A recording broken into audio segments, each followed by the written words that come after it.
Bom dia, Rafael, tudo bem? Bom dia, Alberto. Bom dia, ouvintes da Cantareira, da Estilo Web Rádio. Muito bom estar ao vivo mais uma vez aí com vocês. Muito bem. E além daqui estarmos ao vivo pelas webs, estamos também pelas redes sociais neste momento aqui ao vivo. Franciele, mais uma vez aqui conosco. Bom dia, Fran. Opa. Bom dia, é um prazer estar aqui com vocês nessa manhã de sábado pós-Natal, né? Feliz Pois, Natal a todos, inclusive. obrigado. Pois é, depois de um dia que o pessoal se encheu de panetone, não aguenta mais comer Chester, né? Agora o almoço de hoje é o que ficou da véspera de Natal, né? E vai assim até chegar o ano novo, até repetir até o dia 10 de janeiro novamente. E assim, nem terminou a ceia do Natal, já tem que preparar do ano novo, né? Mas falando em Natal, ano novo, ô Rafael, você pegou um tema legal aqui, que era o Natal dos políticos. Explica um pouco para nós sobre esse assunto. Porque politicamente, né, tá acontecendo muita coisa, né? Você vê que a gente mal ouviu falar em recesso, né? Mesmo quem tentou tirar férias, né, quase não conseguiu aí ou não conseguiu, né? Mas Uhum. eu separei alguns assuntos aqui, né, justamente pensando no Natal dos políticos, e hoje nós vamos do nível municipal até o nível federal, falando como é que foi. Primeiro presente de Natal que a gente tem que falar é justamente o salário do prefeito, né, o salário mínimo, né, para um prefeito. Né? A Câmara de São Paulo aprovou um aumento de 45% no salário do prefeito em primeira votação. Né? O salário que era de 24 mil vai para 35 mil. Vice-prefeito vai para 31 mil, secretariado vai para 30 mil, e aí o salário mínimo, né? Tudo bem que isso é uma questão do governo federal, mas só para a gente fazer uma comparação, salário mínimo de 1.045 vai para 1.088, né? Acho que será que não vai fazer falta? Essa é a grande pergunta, né? Vai fazer Isso falta porque, isso aí? isso porque era para ser 1066, pelo ouvir nas primeiras conversas. Mas como eles são bonzinhos, né? Eles vão dar um pouquinho mais, né? E aí eu acho que será que os eleitores de São Paulo já começaram a se arrepender? Porque se eu fosse o Bruno Covas, por exemplo, eu acho que eu falava, galera, vai pegar mal aí ano de pandemia, né? Será que esse pessoal está precisando realmente desse aumento, né? Eu queria, inclusive, ouvir de vocês aí, o que vocês acham disso, né? Vocês acham que vai soar legal, que o Bruno Covas ele vai fazer alguma coisa ou não? Ele vai agir como um bom tucano? Pode falar, Fran. Eu acredito que, assim, obviamente que não vai cair bem, né? Mas a gente observa um conchavo aí, né? Porque se tem um aumento salarial do prefeito, tem aumento salarial do secretário, dos vereadores, e aí é um conchavo muito grande, né? Então aumento seu e aumento o meu também, né? É um absurdo isso, né? É incrível como o Brasil ainda funciona dessa forma. Era o que eu ia falar realmente é sobre isso. Para quando você aumenta, o vereador aumenta o salário do prefeito e dos secretários e do vice, não é porque eles são bonzinhos, não, porque eles aumentam os próprios salários também, né? Inclusive, essa semana eu estava vendo até uma imagem de um professor que, com cheio de diários de classe, falou assim: Nossa, consegui terminar, mas quem teve os 45% de aumento? É porque os funcionários públicos têm uma dificuldade muito grande de ter um aumento Opa, Opa, vai lá, vai lá. de ter um aumento salarial, né? A gente ainda observa que o governo ele se esquiva muito disso e não faz aumento, e não tem aumento, aumento de 0,01% salarial, isso é um absurdo, né? Enfim. Mas como diz esse próprio pessoal, Pode falar, Rafael. como diz esse próprio pessoal, os professores eles têm que trabalhar porque gostam, porque amam, né? Então, para que vai dar aumento para os professores, né? Já os políticos, eles são realmente uma necessidade básica, né? Eles realmente ali. Ou então, por que não cria essa regra para todo mundo? Podia a população ir lá votar o quanto que eles têm de aumento também, né? Porque eles são empregados da gente e eles escolhem o aumento deles sem. Aí, nesse momento, por que não faz um plebiscito, né? que não faz um plebiscito para ver o que a população acha disso, né? Porque no meio de uma pandemia resolveram fazer as eleições, né? Mas nesse caso, para que escutar a população, né? Por isso que às vezes quando o Drauzio Varela vem pedir aí para a gente vem votar, né? Eu acho que ele já está um velho meio gagá, ele já não sabe mais nem o que ele está falando também, né? É verdade. Mas só para você ver. Então, esse é um presente de final de ano que eles estão dando para si próprio. E como eu falei agora há pouco, assim, não aqui nas redes sociais, mas apenas na rádio, eu estava falando que também, em contrapartida, Dória e Bruno Covas retiraram o benefício dos 60 aos 65 anos para andar de ônibus. Como se esse povo não precisasse, bota o povo para pagar. De algum lugar eles têm que tirar esse dinheiro para o aumento do prefeito, né? Então, de algum lugar tem que tirar. E muito me surpreende que, dentre o secretariado do Bruno Covas, está uma ex-prefeita que assinou a lei do bilhete único, né? Marta Suplicy. Ela está lá como secretária de Relações Internacionais do prefeito para o ano que vem. Quer dizer, não bateu um remorso nem nada? Fez tudo a título para poder ganhar uma boquinha na prefeitura? Ela vai receber o aumento também, então... Vai. No caso dela, não é nem aumento, porque fazia tempo que ela não estava num cargo público. Ela já vai começar ganhando mais do que os demais secretários que ficaram para trás.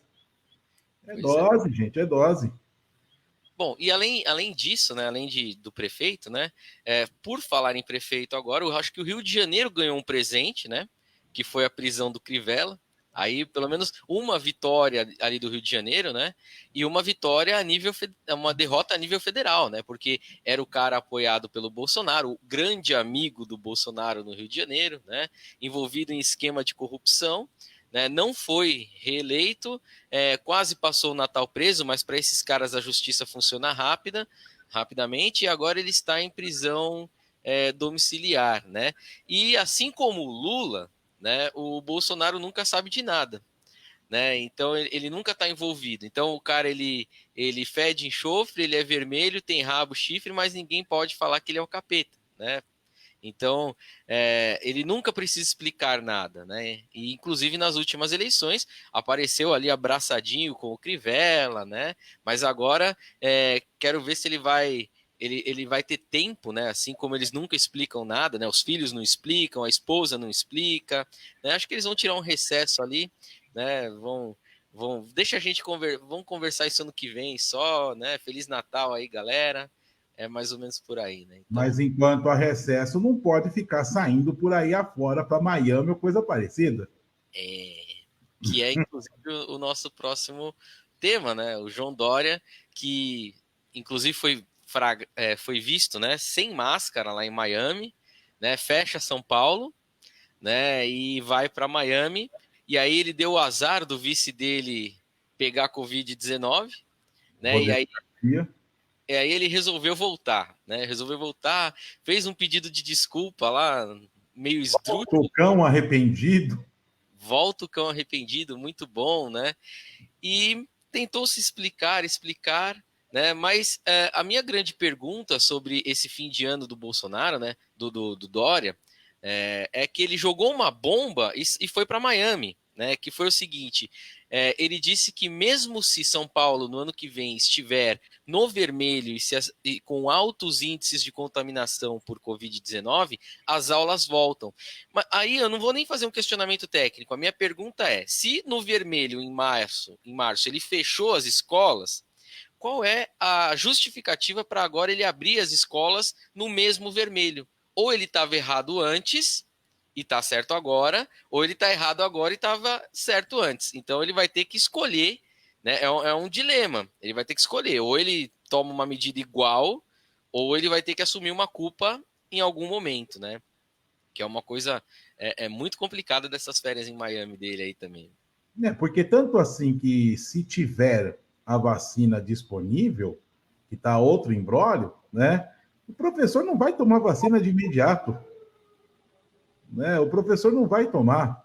Em contrapartida, o Supremo Tribunal Federal até pediu 7 mil doses separadas já. Separa 7 mil aí para nós. Né? Não sei se você chegar a acompanhar essa informação, mas é isso. Fran, você tem alguma coisa a comentar? Fique à vontade, pode abrir o microfone. Eu estou abrindo da Fran e fechando do Rafael, porque está dando um pouco de eco, mas pode falar, Fran. Não, é que, voltando um pouquinho às questões do voto, do Crivella, enfim, é incrível como tudo se cai no esquecimento aqui no Brasil. Né? E aí chega lá em outubro, sempre nas eleições, e as pessoas elas acabam esquecendo tudo o que aconteceu em anos anteriores. Né? As próprias eleições aqui em São Paulo, a gente observa que o PSDB ele está numa hegemonia, ele já está tanto tempo aqui no poder, tanto no governo do estado quanto no municipal. Tiveram algumas quebras aí, que nem quando o Haddad foi eleito, mas eles têm uma hegemonia muito grande aqui, um poder muito grande aqui. Né? E mesmo eles não governando para o povo, porque é isso que acontece, eles não governam para o povo, eles governam para si próprios. E a gente observa que essa população que sofre consideravelmente com esses problemas estruturais que se tem, elas votam nessas pessoas. Então, é incrível como a própria população ela não percebe o poder do seu próprio voto, porque o nosso voto ele tem poder. Né? E aí a gente observa que o PSDB, por exemplo, tentou colocar a tal da farinata aqui em São Paulo, que era uma ração para as crianças na escola. E mesmo assim se é votado no PSDB. Eu tenho meus sobrinhos, por exemplo, que estudam na escola do estado e da prefeitura. E a minha sobrinha relatou que não tinha feijão na merenda escolar. Então, e é esse governo do PSDB que manda essa demanda para lá. Então, é incrível como as coisas elas ainda caem no esquecimento. Né? E voltando aí ao tema mais recente comentado pelo Rafael, sobre a questão dessas voltas às aulas presenciais, mesmo com a gente estando no vermelho. É um outro absurdo. Né? Então, como que pode isso? Então, anteriormente não podia se ir para a escola por conta de um risco muito grande. A gente está observando que o vírus ele está num processo de mutação, inclusive, e se tem um aumento considerável de crianças contaminadas, inclusive crianças internadas, né? E essa mutação ela faz isso, que é pior do que lá no começo, mas as aulas vão voltar agora em janeiro, presencialmente. Pois é, e a situação está tão vermelha, mas tão vermelha, que a nota no boletim do Dória teria que ser uma nota vermelha, né? A nota 0 para ele, para poder pensar numa situação dessa. Diga, Rafael. Mas segundo as próprias ordens ali do governo, né, ninguém vai reprovar. Então, o Dória também não vai... o Dória, o Bruno Covas, o próprio Bolsonaro, eles vão ter aprovação automática, né? Eles não podem ser avaliados. E voltando no assunto que você tocou, né, a questão da Fundação Oswaldo Cruz, né, na verdade, o Supremo Tribunal Federal e o Supremo Tribunal de Justiça, eu acho muito interessante a justificativa deles. Eles querem a vacina porque eles estão visando estabilizar o funcionamento da justiça no Brasil. Agora, como se a justiça em algum momento estivesse funcionando no Brasil, como se essa vacina ela é para a Covid-19, não para o funcionamento da justiça, né? Eles têm que entender. Meu Deus, o Brasil é corrupção, né? É complicado. Brasil é o país da piada pronta, é complicado, não tem jeito. Mais algum tema, Rafael, queria discutir? O último tema que é o próprio Bolsonaro, né? Que aí eu falei que a gente é do nível municipal ao federal. O Bolsonaro e a mensagem de Natal dele. Eu acho que a maior piada do nosso país é o próprio Bolsonaro, né? Tudo que ele fala acaba virando piada pronta. Aliás, eu sei por que a oposição no Brasil, que nem o PT, por exemplo, ou o PSOL, por que esse pessoal quase não fala do governo federal? É porque não precisam. Um governo igual o do Bolsonaro não precisa de um inimigo. Eles mesmos fazem as trapalhadas dele, né? Por exemplo, uma campanha de vacinação que está sendo feita, o Ministério da Saúde manda todo mundo se vacinar e o chefe do Ministério da Saúde fala que não é para vacinar. Né? Ele fala que ele não se vacinaria, ou seja, ele joga contra o próprio governo. Mas eu queria falar sobre a mensagem de Feliz Natal, né, que é uma tentativa do governo federal de apagar todo o descaso, né, toda a gripezinha, todo eu não sou coveiro, quer que eu faça o quê, né, sai e quem tiver que morrer, o Brasil é um país de maricas, né, ele quer apagar tudo isso, né, ele quer apagar, igual se faz em uma ditadura mesmo, ele apaga aquilo que ele quer, né? Ele se apropria de coisas que não são dele, por exemplo, né? Se apropria do auxílio, né? Que não foi ele que deu. E ele fala que foi o governo federal que deu, né? Lógico que o dinheiro sai do governo federal, mas quem aprovou foi a Câmara. Ele não queria dar, né? Inclusive, numa entrevista a Tabata Amaral aí pela Cantareira, ela cita isso. Eu assisti a entrevista, foi muito boa, né? E também uma coisa que ele fez e que tudo bem, eu acredito que a vacina tem que ser de todos, mas o maior presente que o Bolsonaro ganhou foi as vacinas que o Dória conseguiu para São Paulo, porque o governo federal não comprou absolutamente nenhuma vacina. Nada, eles não fizeram absolutamente nada. E essa vacina chinesa caiu no colo.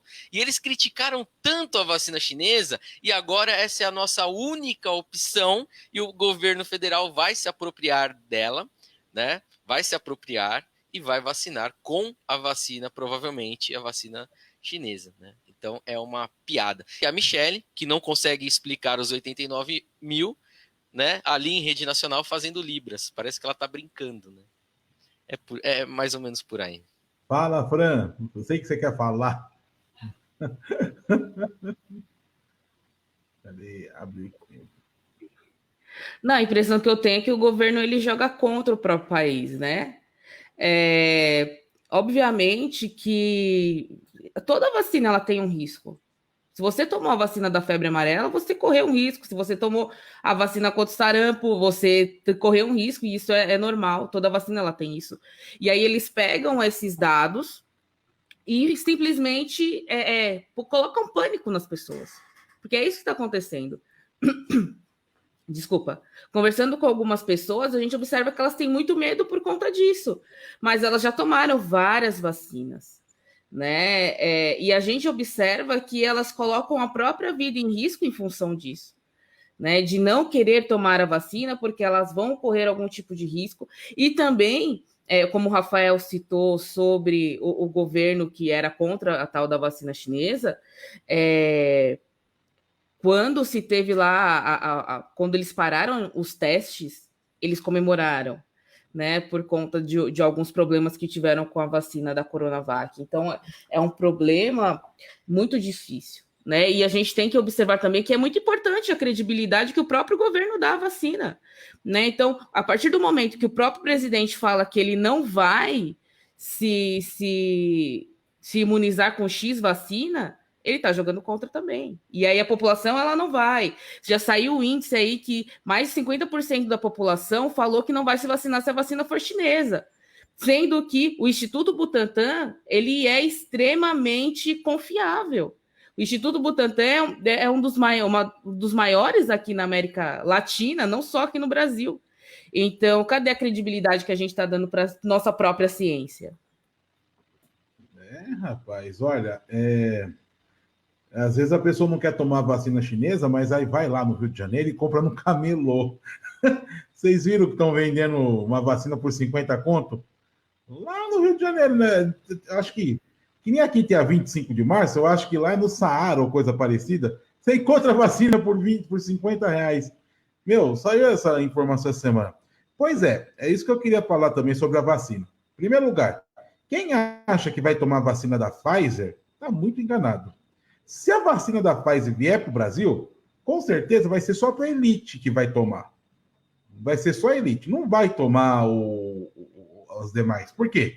Precisa-se de mega congeladores para poder você ter. Como que você vai colocar um mega congelador que não é barato lá nos lugares ribeirinhos aqui do Brasil?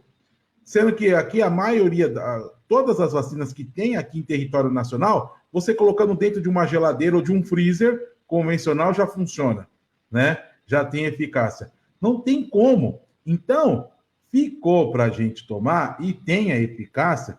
Tem um país na Ásia que já, acho que é a Turquia, que já falou que a Coronavac lá tem 90% de eficácia. Ou seja, já é um grande avanço. Não foi dado aqui revelado os dados por questões contratuais, né? Mas aí você fala, você está defendendo o Dória? Não estou defendendo o Dória, eu estou defendendo quem faça uma vacina que funcione. É isso que eu quero aqui, afinal de contas. Ou você vai ficar toda a vida preso dentro de casa. Ninguém quer ficar dentro de casa o tempo todo. É isso que você tem que botar na sua cabeça. Alguém mais quer falar algo? Fala, Rafael. Vai. Tá bem? O Brasil não conseguiu nem guardar os testes para a Covid, nem os testes, quem dirá a vacina, né? Então, além disso, você citou a Turquia comprou a cota mínima de todas as vacinas. Então, a Turquia tem todas, porque eles compraram a cota mínima. E aí, mais um erro do governo federal. Nós não quisemos comprar nada, nem a cota mínima, né? Porque era um resfriadinho. E aí, quando começaram a fazer uma pressão muito grande no governo federal, né? Que os governadores se juntaram lá naquele quebra-pau que teve ali, né? Aí ele saiu, em 2 dias saiu lá o plano de vacinação, né? Que parece que ter sido feito com aquele PowerPoint do Lula, né? Uma coisa assim bem simples, né? Parece ter sido copiado de algum outro lugar também, né? Traduziram ali, fizeram, mas é isso, né? É o Brasil. E outra coisa, né? Esse papo, né? De vai virar jacaré, né? Toma vacina, vai virar jacaré. Isso é piada dele. Mas acredite, na época da revolta da vacina, nós tivemos uma revolta na vacina aqui no Brasil, alguns jornais, né, aqueles jornais de imprensa marrom, que eram chamados assim, eles falavam que quem tomava vacina, né, ganhava feições bovinas. E aí a população não quis se vacinar. Isso vai acontecer no Brasil, pode ter certeza. Só que a gente já sabe, né? Conforme diz aí a própria história, a história sempre se repete, né? E a força deixa a história mal contada. Uma frase muito bonita. O que aconteceu na época da revolta da vacina? Só para finalizar aqui rapidinho. As pessoas não se vacinaram, e o presidente na época falou, tá, então não quer vacinar, não vacina, porque na época foi obrigatória, né, e deu uma confusão muito grande. O que aconteceu? Um ano e meio depois, a crise sanitária estava tão feia, que a própria população foi pedir para vacinar. Então é o que vai acontecer aqui. Aqui a população não vai se vacinar, porque é chinesa, vai ter uma contaminação gigantesca, porque vai tudo voltar ao normal depois da vacina, e aí quando tiver morrido muita gente, a população era melhor ter tomado a vacina mesmo, e aí eles mesmos vão procurar a vacina. Tomara que a gente não aprenda da pior forma possível, e como diz Jorge de Santayana, né, aqueles que não conhecem o passado estão dispostos a cometer os mesmos erros no presente. Diga, Fran. Absurdo. Não. Só voltando um pouco aí sobre a questão da responsabilidade do governo, né? Que não comprou as vacinas quando teve oportunidade de comprar. E essa questão da logística e da administração, ela não se reflete apenas na vacina. O aumento do próprio arroz, que a gente viu há meses atrás, foi uma falta de própria organização do governo, né, de inclusive instituições e organizações dentro dele mesmo que estão sendo ruídas, que estão sendo quebradas, e que eles simplesmente venderam arroz para fora e não sobrou arroz aqui para nós, né? Então isso foi um outro absurdo muito grande que aconteceu dentro desse governo. A gente está falando de segurança alimentar. A gente está falando de pessoas que vão passar fome, porque a maior parte da população brasileira, na época, não teve condições de pagar R$30 num saco de arroz, né? Então, são coisas absurdas que eu acredito, sei lá, na minha concepção, que de uma forma de gestão é o mínimo que um governo ele precisa, né? Ele colocar pessoas competentes para isso. O Ministério da Agricultura, ele não é, por exemplo, né? Ele não é apenas para ver o lado do agricultor. Ele também está aí para ver o lado dessa segurança alimentar. E não foi feito. Simplesmente não foi feito. Então, a gestão desse governo ele tem que ter alguns reflexos maiores do que isso, do que o que ele faz, né? De colocar a cara a tapa lá e brigar com repórteres e não querer responder as perguntas de repórteres, de jornalistas, enfim, simplesmente se faz uma cortina de fumaça, né, desse embate dele com o meio jornalístico e ninguém vê o que está acontecendo atrás. Só para vocês terem uma ideia, o arroz, que foi o ápice do problema que teve, claro, outros produtos também subiram. A carne, então, óleo. Essa semana eu fui fazer compra, que eu faço compra por períodos, né? Como aqui são só 2 pessoas, então quando eu fui comprar um tubo de óleo, eu levei um susto. 7, lá vai fumaça, né? Eu já ouvi dizer que chegou a 12. Chegou, não sei se está baixando, é o mercado que eu achei que estava barato, né? Barato no bom sentido, né? Porque está caro de qualquer forma.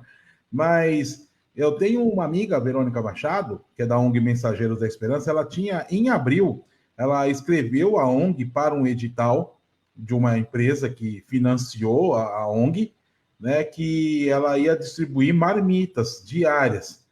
Só que assim, o edital foi aprovado com aquele valor, com aquele orçamento que ela deu em abril. Só que o edital foi aprovado em setembro.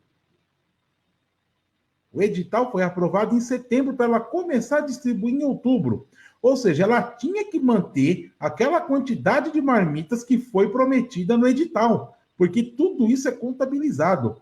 Aí como que ela fez? Eu não sei. Eu acho que ela foi milagre. Ou então conseguiu doações por fora para poder cumprir a meta. Porque se você não cumpre, você recebe umas sanções, pode sofrer processo, ou até se tiver um edital futuro, seu nome fica manchado ali, a sua instituição, a sua ONG, né? Pensa no desespero que houve por causa disso. Eu quero mandar alguns abraços aqui de pessoas que estão curtindo aqui a nossa live. A Daluz, que é de Pedra Lavrada, lá na Paraíba, está aqui vendo a live conosco. Muito obrigado. Um Feliz Natal para todos nós, ela está desejando. A Janaína Estramasso, ela está falando que tudo isso que nós estamos passando é uma situação bem indigesta e que o Crivella, infelizmente, já está em casa. Pois é, foi beneficiado. E o Fabrício, né, o nosso ouvinte aqui da Estilo e da Cantareira, também está aqui. Nossa, galera, a nata da Rádio Reunida. Menos, cara, menos, né? Obrigado. Eu não tenho certeza, mas eu acho que é hoje que o Fabrício faz aniversário. Eu vi o Facebook me deu uma notificação que o Fabrício estava fazendo aniversário hoje. Bem, eu vou dar os parabéns. Se não for, a gente descobre depois que ele vai falar para a gente aqui se é verdade ou não. Mas parabéns. Porque às vezes a pessoa coloca uma data no Facebook e não é aquela. Mas, então, beleza. Gente, alguém quer dar as considerações finais aqui, chegando no nosso final do Papo Aberto? Lembrando, gente, toda semana nós vamos fazer em formato de live aqui dentro do programa do Fundo do Baú pela rádio e também vamos fazer pelas redes sociais. Então, sempre quando for 10 horas da manhã, 10 e pouquinho, estaremos aqui nas redes sociais da Estilo da Cantareira, transmitindo o Papo Aberto, né? Semana que vem, nós não vamos fazer ao vivo, vamos dar um descanso. O programa do Fundo do Baú da semana que vem vai ser um especial com alguns papos abertos que nós fizemos, né? Fazer um compilado aí de algumas edições que quem não conhece direitinho, semana que vem nós vamos rever alguns assuntos que Rafael e eu comentamos, a Fran também, que a Fran agora já é a segunda direta que ela está conosco e agora vai fazer parte. Rafael vai ter que fazer um fly e uma vinheta nova. Né, Rafael? Pode dar as considerações finais. Parabéns ao Fabrício também, falar para ele ouvir o programa, né? O Rock Night, o Noites de Rock, né? E a Janaína, um abraço para ela, uma amigona nossa também, uma professora de português incrível, ó, ela me corrigindo já aqui, né?